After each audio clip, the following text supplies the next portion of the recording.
Eating fruit is a simple pleasure at the height of summer, but even fruit is not safe from the dangers of the heat. Moldy foods are quite a hazard at this time of the year. We spoke to some doctors to find out how to approach food that's past its best. People choose fruit from a market stall to take home and enjoy. A few blemishes aren't necessarily the end of the world. But what if it's starting to mold? This toxicologist says that's a red line. The microbes in the mold, or the toxins that they release, could find a way to get into our body where they might accumulate and cause illnesses. Older people, children, and pregnant women, or those with reduced immune function are especially vulnerable.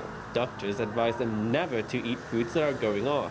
Some people will just cut off the section that looks bad and eat the rest. This doctor advises against that.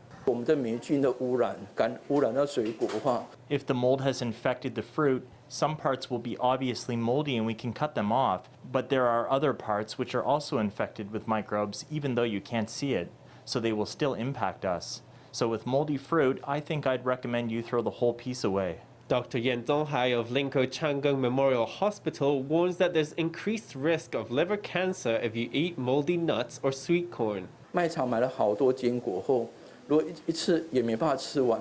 You buy a lot of nuts at the store, then if you can't eat them all at once, you must remember that you can't store them in a cupboard in your kitchen.